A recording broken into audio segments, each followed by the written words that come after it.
como intelectos de vocês, eu recomecei o curso fazendo uma revisão geral. Porque acredito que depois de algumas semanas parado, o aluno que não teve tempo de ficar praticando acaba perdendo a maior parte das informações, o que às vezes impossibilita o retorno aos exercícios.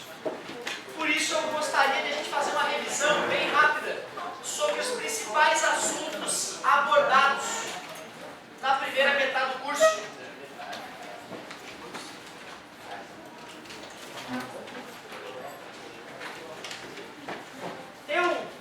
Os cursos extensivos, eu volta e meia, me permito fazer um comentário um pouco fora do assunto.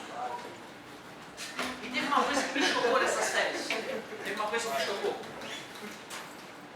Vocês sabem, sou de Floripa, lá é uma ilha de beleza natural realmente ímpar, né?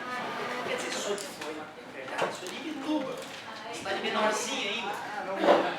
Mas até os 16 anos eu vivi em Ibituba e 16 em diante eu vivi em Florianópolis, então eu considero uma manezinha da ilha. Beleza natural, fantástico, né? Tem lugares lá que tem pessoas com poder aquisitivo que assusta, né? Tem prédio lá na beira-mar que o condomínio é R$4.000, não consigo imaginar como de condomínio o cara paga R$4.000. Mas tudo bem, né? Porém, eu fui passar a parte das minhas férias em Angra dos Reis, tem um tio que mora lá, e aí fui lá. Eu fiquei apavorado com a beleza natural, porque não são 42 praias como em Florianópolis, né? É cada lugar que tu olha tem 10 praias. Tu olha para ali, 10 praias. 2 praias desertas, uma casa numa outra praia. É assustador. Mas eu não consigo me conformar de que tem tanto dinheiro, cara. Porra, cada maldito lugar que tu olha tem 10, 20, 30 iates. Não é que nem Floripa que tem uma marina com dezenas de iates. Cada maldita marina tem dezenas de iates. Mas o que me magoou foi o abastecimento. Vamos abastecer o porquinho, o botezinho do meu tio, para dar uma voltinha. Aí vou pegar o troco. Aí tinha um dono do iate terminando a conta dele, pagando.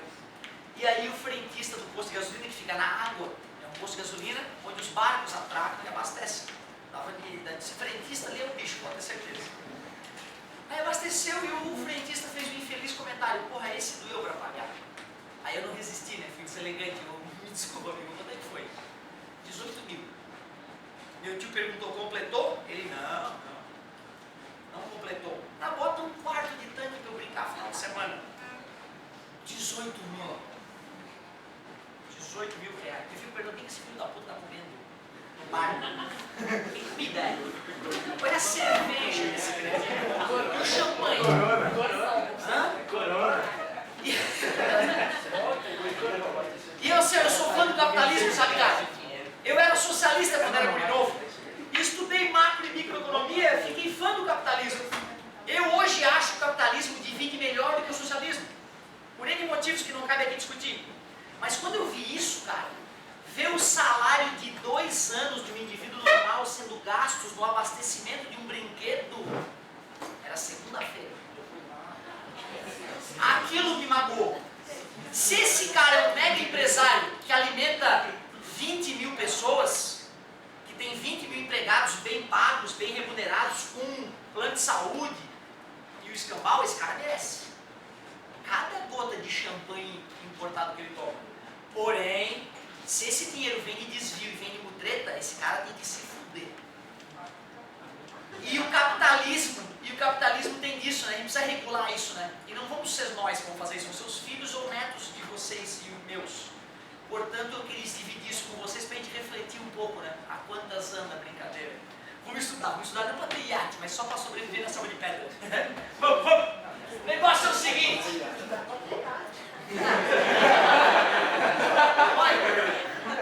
Cara, se nós formos pensar, não existe um estudo específico que vai gerar esse tipo de dinheiro. Tu tem que empreender. Claro que para empreender precisa estudar, né? Mas aí não vai ser assim, vou fazer medicina. Não é isso. Se bem que o Pitangui tem uma ilha lá em Angra dos Reis. Uma ilha. Dá umas 3 ilhas de casa. Tá vendo? Não sei. Fica bravo se eu pensar nisso. Brincadeiras à parte, o assunto é sério, principalmente porque caímos em física agora.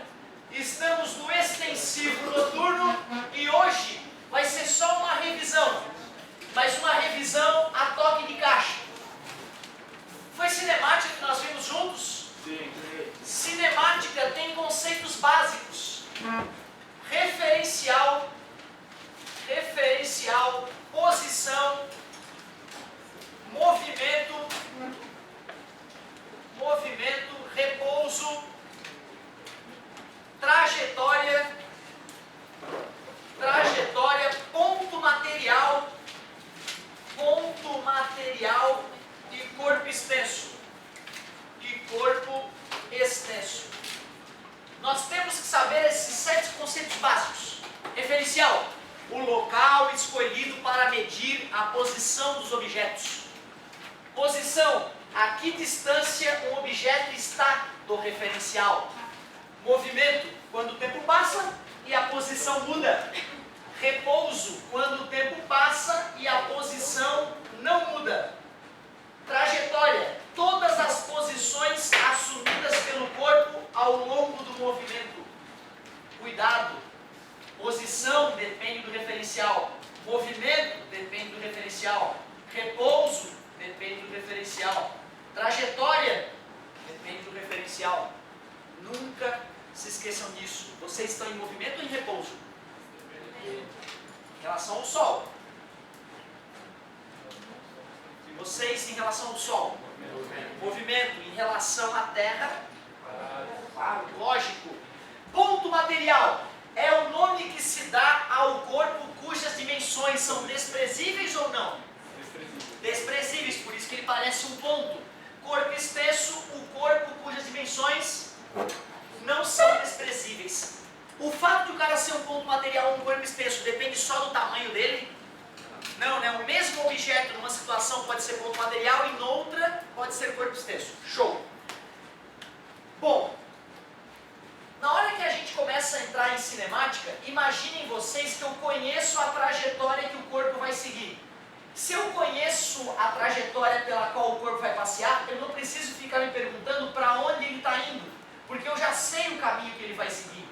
Nessa situação, se eu quiser conhecer a velocidade do indivíduo, basta saber a variação da posição e a variação do tempo.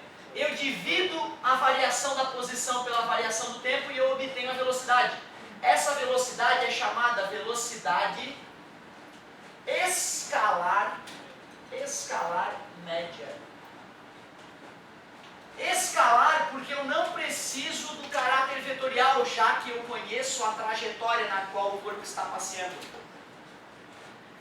Essa fórmula já resolve um monte de questão interessante, mas o melhor é a gente alterar um pouco essa fórmula. Afinal, a variação da posição é a posição final menos a posição inicial. Variação do tempo final menos tempo inicial. Como o tempo inicial é 0, porque nós podemos zerar o cronômetro, está dividindo, passa multiplicando, e menos passa mais. Obrigado. Ajeitando a fórmula, nós obtemos uma outra fórmula, que faz tudo o que a fórmula da velocidade faz, só que ela é um pouco mais poderosa, essa fórmula. Pode facilitar a nossa vida em alguns momentos que essa não seria tão confortável. Essa equação é chamada de equação horária da posição. Ela é muito confortável quando eu quero descobrir a posição de um corpo, ou quando eu quero descobrir quando esse corpo vai chegar numa certa posição. Só que essa fórmula ela tem uma limitação importante. Vocês lembram qual é a limitação mais importante dessa fórmula? Ela só serve se não tiver aceleração. Ela só serve se a aceleração for 0. Se o objeto tiver aceleração, ou seja, se ele mudar de velocidade ao longo da trajetória, se ele aumentar ou diminuir a velocidade, essa fórmula falha. Essa fórmula é só para movimento uniforme. Equação horária da posição para movimento uniforme. Se o movimento não é uniforme, o corpo muda de velocidade. E aí é importante eu saber a aceleração escalar média. Se mais uma vez vez eu estou usando a palavra escalar, eu estou preocupado com o vetor? Não. Então eu estou pressupondo que eu conheço a trajetória pela qual o corpo estava passeando. A aceleração nada mais é que a variação da velocidade sobre a variação do tempo. Só com esta forma dá para matar um monte de questão legal. Aliás, qual era a unidade do sistema internacional para velocidade? E a aceleração? Exato. Vamos dar uma mexidinha nessa fórmula para deixá-la mais poderosa. Variação da velocidade, final menos inicial. Variação do tempo, final menos inicial. Zero tempo inicial. Dividindo, multiplica. Menos, mais. E pronto. Chegamos a uma outra equação. Alguém lembra o nome dela? Equação horária da velocidade. Essa já é definitiva. Essa já vem para o nosso formulário definitivo. Cuidado, pessoal. O aluno, de repente, já usou essa fórmula algumas vezes e está acostumado a usar ela para calcular a aceleração. E ele sabe usar. Só que aí ele vai para o vestibular. Adrenalina na veia. O corpo já não responde muito adequadamente quando o nervosismo vem à tona. E aí tem a fórmula, tu precisa calcular uma aceleração. Só que aí, devido ao nervosismo, de cabeça tu não lembra dessa. Aí tu vai para o formulário. E não tem essa no formulário. Tu tens que ter consciência de que essa fórmula é esta. Concorda comigo? Se tu usar ela, tu mata a questão igual. Então, cuidado, não fique confiando que tu vai ter as fórmulas que tu gosta. Essa é uma fórmula que tu vai ter. Bom, uma propriedade do gráfico velocidade versus tempo que eu passei para vocês e que é muito importante vocês lembrarem é a seguinte: se eu tenho o gráfico velocidade versus tempo, se eu calculo a área desse gráfico, vocês lembram o que eu obtenho? Exatamente, eu calcular esta área é fazer o produto da velocidade pelo tempo, e multiplicar a velocidade pelo tempo, calculo o quanto o cara andou, calculo o deslocamento ou a distância percorrida. Então, o deslocamento é numericamente igual à área. Calculando a área do gráfico velocidade versus tempo, eu obtenho o deslocamento. Se eu for calcular esta área genericamente, para esse trapézio, e fazer um algebrismo bonitinho, nós vamos chegar à seguinte equação. Eu queria que tu comparasse esta equação com a primeira equação horária que eu produzi para vocês. A equação horária para movimento uniforme. Olhe para essa equação e olhe para essa primeira parte da equação. Vocês reconhecem que essa primeira parte é idêntica a essa? A fórmula apresentou um termo a mais. Por que esse termo é importante na fórmula? Para corrigir o quanto o cara vai andar mais pelo fato de estar aumentando ou diminuindo de velocidade. Aquele último termo é importante para corrigir o efeito da aceleração. Mas nesse caso aqui, quanto era a aceleração? Se eu for pegar essa fórmula e no lugar da aceleração eu colocar zero, tu concorda que esse termo desaparece e eu volto até a fórmula anterior? Portanto, a partir de hoje, nós podemos abandonar de vez essa fórmula que é limitada por não funcionar em movimentos acelerados e passar a usar só essa. Essa sim é a nossa equação horária da posição definitiva. Equação horária da posição. Essa nós podemos acrescentar no nosso formulário. Tem vestibulares que preferem usar S no lugar do D. Para revisar as três principais equações da cinemática, basta lembrar que um aluno de Galileu Galilei, Torricelli o nome dele, pegou essas duas equações, a horária da velocidade e a horária da posição, isolou o tempo numa, substituiu na outra, fez uma álgebrazinha e chegou em V ao quadrado igual a V0 ao quadrado mais 2 vezes A vezes ΔT, a famosa equação de Torricelli. A gente sempre corre para ela quando estiver faltando o tempo. Cara, revisar memorizar sim até light. Agora, saber resolver todas as questões dessa área é outro detalhe. Então, tu tens que mirar, né? Ah, eu vou fazer o vestibular tal. Investigar qual é o candidato por vaga, qual é o nível das questões do teu vestibular e ver o quanto tu vai ter que estudar para matar as questões classicamente cobradas. Para a gente poder aproveitar aquelas equações todas, fazendo uma questão de um bom nível, eu queria aproveitar e revisar com vocês decomposição de vetor. Decomposição de vetores. Cara, isso é muito importante no vestibular. E eu não quero só que tu saiba, eu quero que tu saiba e saiba rápido. Ou seja, tu tem um vetor desenhado num plano cartesiano XY. Tu conhece o valor desse vetor, vamos chamar genericamente de V. E tu sabe o ângulo que esse vetor faz com a horizontal. Tu tem que saber desenhar os vetores, pontilhada paralela, esse seria o vetor Vx. Pontilhada paralela, esse seria o vetor Vy. E para calcular o Vx e o Vy é bem prático. Tu pega o vetor original e multiplica ou por seno, olha o vetor original, olha o vetor componente com ângulo, multiplica por cosseno, sem ângulo, multiplica por seno. É uma decoradinha que agiliza muito a nossa vida.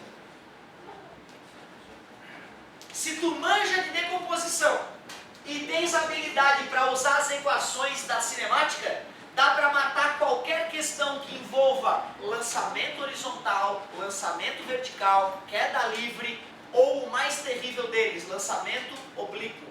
E eu queria fazer um exemplo de lançamento oblíquo com vocês. Vamos ao nosso primeiro exemplo de revisão. Seria muito importante para quem ainda não está fera nessa parte do lançamento oblíquo, usar essa revisão para exercitar amanhã de preferência. Arrumar um tempinho no teu dia corrido de amanhã para fazer uns exercícios desses assuntos citados, lançamentos horizontais e verticais e, por que não, oblíquo. Exemplo então, vamos pegar uma superfície horizontal, vamos pegar um objeto qualquer e arremessar ele fazendo 53 graus com a horizontal.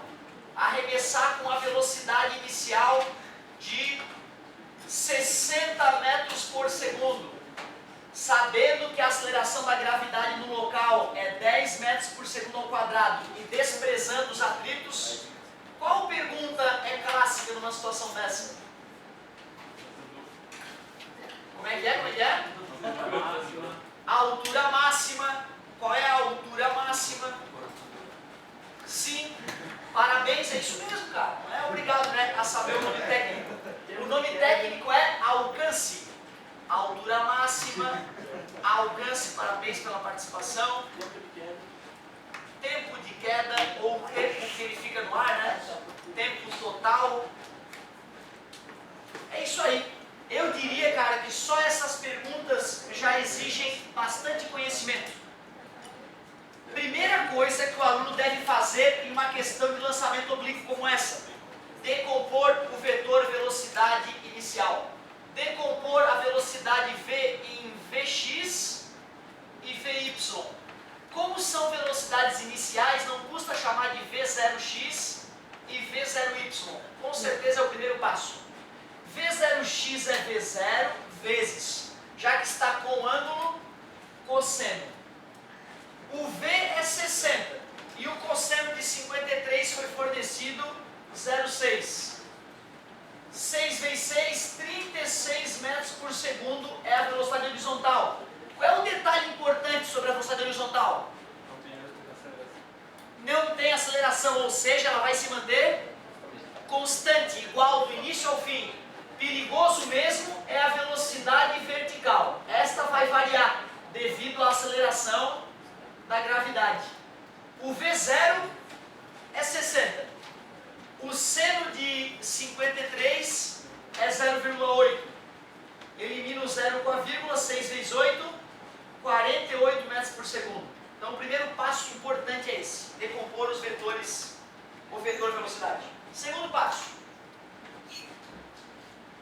Qual é o grande segredo para situações de lançamento oblíquo? Isso, dividir, separar o raciocínio do eixo. De que eixo? Claro, separe o raciocínio do eixo X e do eixo Y. A altura eu vou medir no eixo X ou no eixo Y? No eixo Y, então eu tenho que usar o eixo Y para falar de altura. Qual das equações tu acha melhor para calcular a altura? A segunda é uma boa, mas eu já sei o tempo. Não, né? Então vamos calcular o tempo primeiro? Para calcular o tempo para atingir a altura máxima, é só lembrar que lá na altura máxima a velocidade y é zero. Lá na altura máxima só existe Vx, a Vy é zero. Então tu vai botar zero na velocidade final. E qual é a velocidade inicial?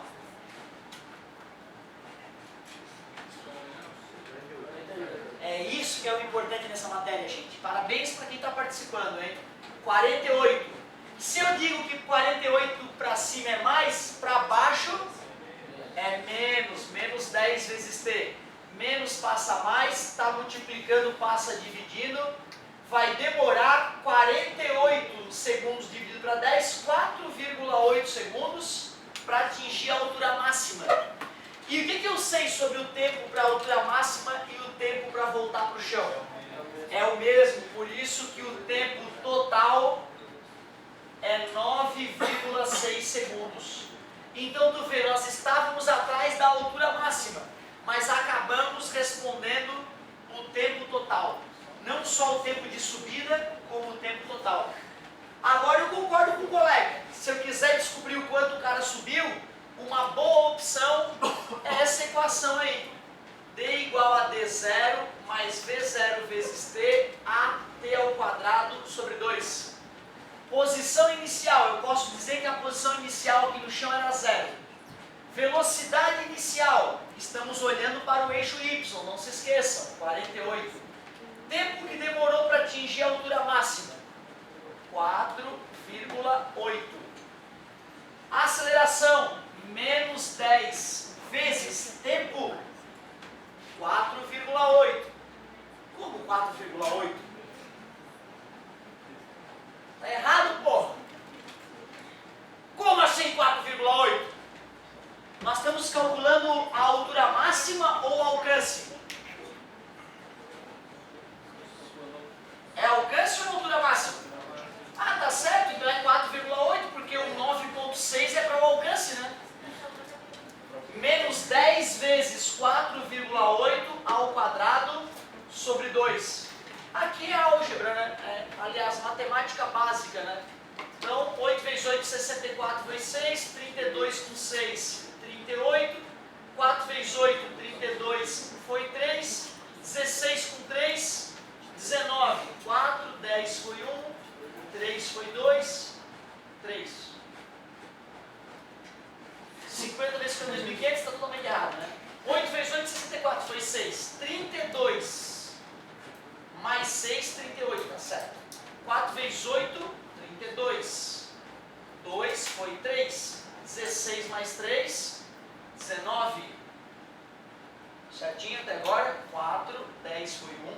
9, 10, 11, 12, 13 foi 1. Aqui é 12, pronto. Tinha uma casinha após a vírgula, uma casinha após a vírgula. Este produto deu 230,4 menos 10 sobre 2 é 5. E 4,8 vezes 4,8 eu já fiz aqui, né? Só que eu tenho que botar duas casinhas, né? 23,04. D igual 230,4 é igual 115,2. 115,2. Fazendo a subtração, 115,2 metros. Isto é a altura máxima atingida pelo corpo. Então, se isso aqui era a letra A, né? Aqui é a letra B e ali é a letra C, nós respondemos a letra C e fizemos agora a letra A. o alcance ele ocorre no eixo X. Por isso que eu vou fazer o cálculo pensando só no eixo X. Qual das três equações tu recomenda? Primeira, segunda ou terceira? Pois é, a terceira, como no eixo X a aceleração é zero, a terceira ficaria assim, ó. V ao quadrado igual a V0 ao quadrado. Ou V igual a V, né? De fato, a velocidade é constante no eixo X. A gente pode usar a segunda equação, desde que nós tenhamos o cuidado de lembrar que no eixo X a aceleração é zero. E por isso que aquela parte que envolve a aceleração vai subir. Posição inicial posso chamar de zero. Velocidade do eixo X, 36. E agora eu quero ver, em quanto tempo? Claro, agora eu tenho que ter o tempo todo que o objeto ficou avançando para frente. 9,6. Deslocamento, 96 vezes 36. 6 vezes 6, 36 foi 3. 54 com 3, 57. 18 foi 1. 27 mais 1, 28. 6, 15 foi 1. 14 foi 1. Uma casinha após a vírgula. 345,6 metros. Este é o alcance que foi pedido na letra B. Cara, isso é bem trabalhoso, mas se tu resolve questão de lançamento oblíquo, tu resolve lançamento horizontal, lançamento vertical, queda livre. Então isso aí, vamos supor que é o pior que poderia nos aparecer. Certo, meus queridos?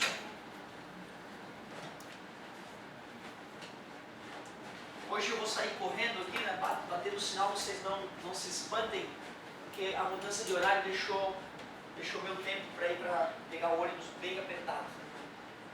Então tá, vamos dar uma melhoradinha na nossa revisão então. Vamos largar um pouquinho a cinemática e o lançamento oblíquo e vamos revisar outras coisas. Nós chegamos a dar uma revisada em movimento circular, nós chegamos a trabalhar movimento circular juntos. Movimento circular uniforme, então vamos fazer uma revisão sobre esse assunto. MCU, bastante coisa para a gente dar uma revisada.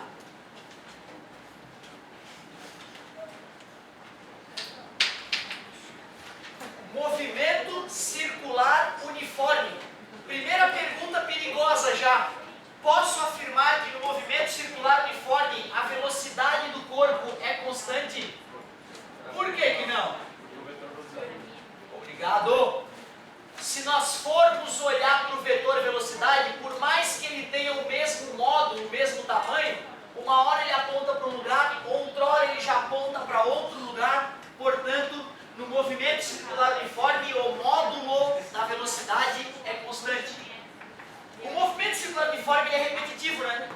E como todo movimento repetitivo, nós temos que saber o que é o período e a frequência. Período é o tempo que demora para completar uma volta. Frequência, número de voltas completadas em uma unidade de tempo. Fórmula definitiva para o nosso formulário. O período é o inverso da frequência. Só que o vestibular não vai te ensinar como é que calcula. Tu tens que saber a definição de período e frequência para poder fazer uma regra de 3 e matar a questão sem maiores sofrimentos. Peraí, o tamanho de uma volta é uma coisa que a gente calcula há muito tempo, desde o fundamental. O tamanho de uma volta chamado circunferência, 2πr, perfeito. Se nós acabamos de revisar que velocidade escalar é a distância percorrida dividida pelo tempo, em uma volta o objeto... Exatamente, 2πr, essa é a distância que ele vai percorrer. E o tempo que demora para dar uma volta é chamado de período. 2πr sobre tesão. Dividir pelo período é o mesmo que multiplicar pela frequência, então 2πrf é uma outra fórmula legal. Eu gosto muito dessa segunda fórmula, embora o mais comum seja o vestibular trazer essa primeira. Velocidade 2πr sobre o período. Tem um outro tipo de velocidade que não é essa. Essa velocidade é chamada velocidade linear ou também tangente.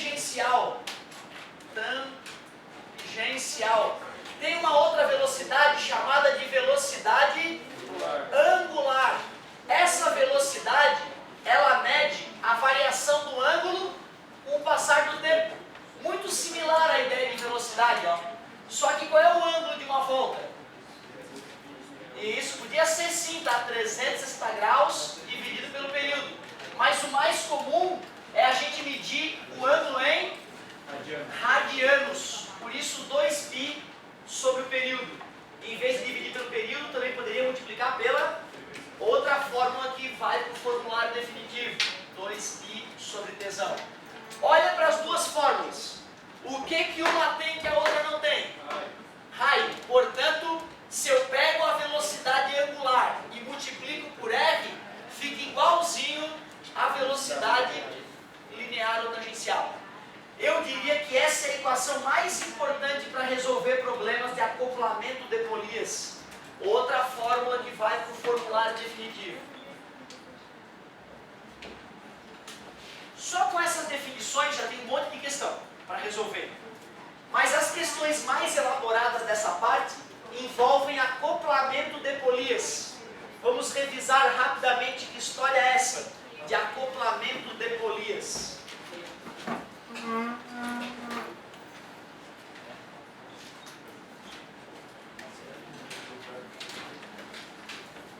Duas formas da gente acoplar as polias, basicamente. Ou é por contato, quando uma polia fica encostando na outra, que vai dar o mesmo efeito de as polias estarem conectadas por uma correia. Então, acoplamento por contato ou por correia.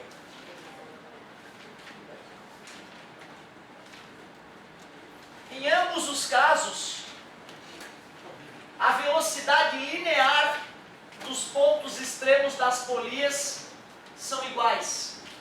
Porém, uma outra situação muito comum é o acoplamento por eixo. No acoplamento por eixo, eu vou ter uma polia conectada a uma outra polia através de um eixo.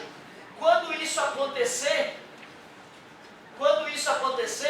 vocês têm que perceber que quando uma polia completa uma volta, a outra polia, por estar conectada no mesmo eixo, completa a volta no mesmo instante. Portanto, as velocidades que são iguais são as velocidades angulares. As velocidades angulares é que são iguais.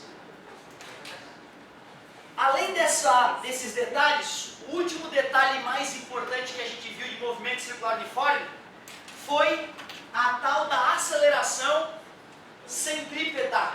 Como nós discutimos no começo do problema, o vetor velocidade está toda hora apontando para um lugar diferente. Portanto, tem uma aceleração. E essa aceleração é chamada de centrípeta por apontar para o centro da trajetória. Outro comentário que vale a pena é que a aceleração centrípeta é perpendicular ao vetor velocidade. Para calcular uma aceleração centrípeta, basta fazer o quadrado da velocidade dividido pelo raio da trajetória. Outra fórmula que com certeza vai entrar para o nosso formulário definitivo. Aceleração centrípeta. Para deixar um pouco de lado a cinemática, vamos dar uma revisada na parte dinâmica, as leis de Newton. Lembram? Vimos juntos também, né?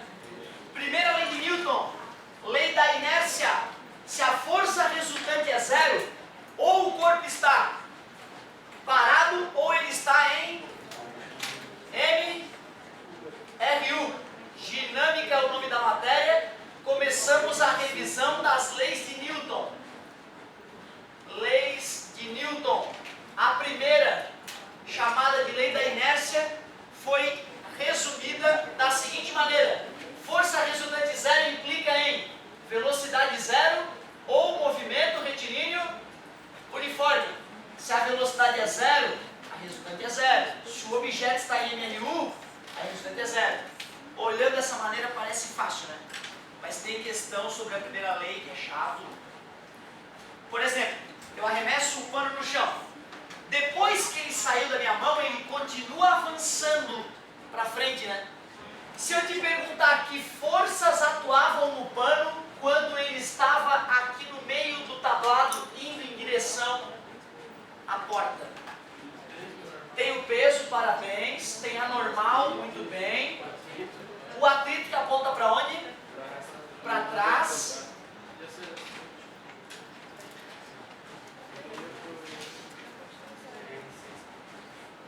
Tem esse atrito, podemos incluir a resistência do tablado mais a do ar. E é isso. A galera insiste que tem que ter uma força para frente. Não tem. Tinha quando a minha mão estava encostando no paninho. Quando o paninho deixou de encostar na minha mão, ele continuou por inércia. Isso dói no coração do leigo. Tem que te preparar para isso.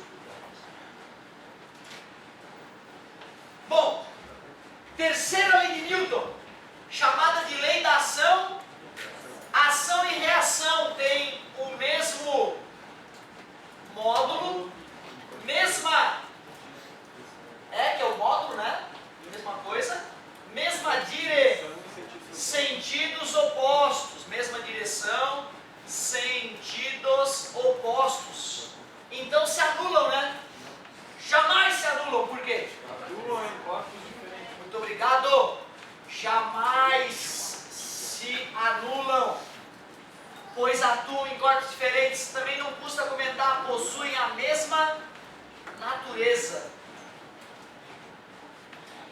O que significa dizer que ação e reação têm a mesma natureza? Que se uma é gravitacional, a outra é gravitacional. Se uma é de atrito, a outra é de atrito.